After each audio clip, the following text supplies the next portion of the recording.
This is Jessica Williamson, and you're watching ZapRoot.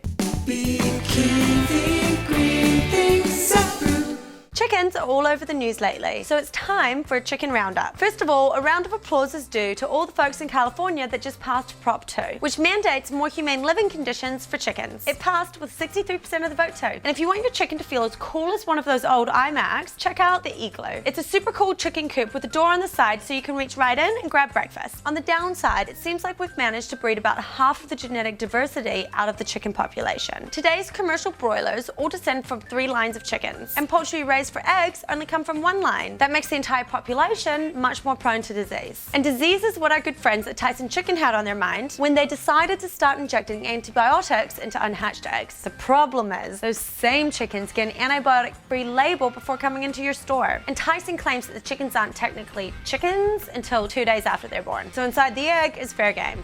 Whatever. The USDA disagreed, so they both settled on a label that reads, raised without antibiotics that impact antibiotic resistance in humans.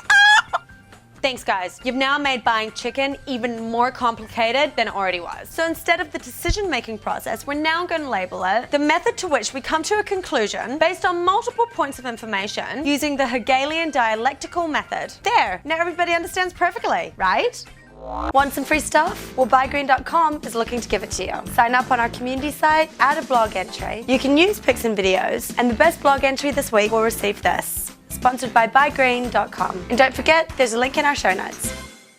Carbon sequestration. Basically capturing carbon so it doesn't get into the atmosphere. When people say these words, the next thing that comes out of their mouth is usually these crazy ideas about people sinking carbon dioxide deep into the ocean. Or they're funded by energy companies, or both. But scientists have recently found a rock that might make it okay for logical people to start talking about carbon sequestration again. That's right, all our technology has been outdone by a rock. The rock is called periodite. When it comes in contact with carbon dioxide, it turns the carbon dioxide gas into a rock. Actually, it transforms it into harmless minerals such as calcite. Now, people have known about this for a long time, but found it too costly to dig up the rock and then ship it to energy producing sites. But scientists have found a way to supercharge the naturally occurring process to 1,000,000 times its normal speed to grow enough of the mineral to permanently store 2 billion tons of carbon dioxide annually. That's 7% of the total global carbon emissions from human activity each year. Where do we find this magical rock? Periodite is found all over the world, but the majority of it is found in the most ironic place you could think of, the Middle East. Thanks for watching, and remember all the links to our show can be found in our show notes at ZapRoot.com.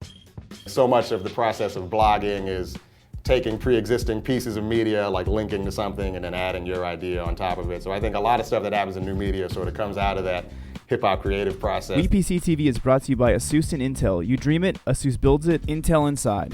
Hey YouTube user, you should subscribe. The button is right over here. Seriously, this button's all over the place.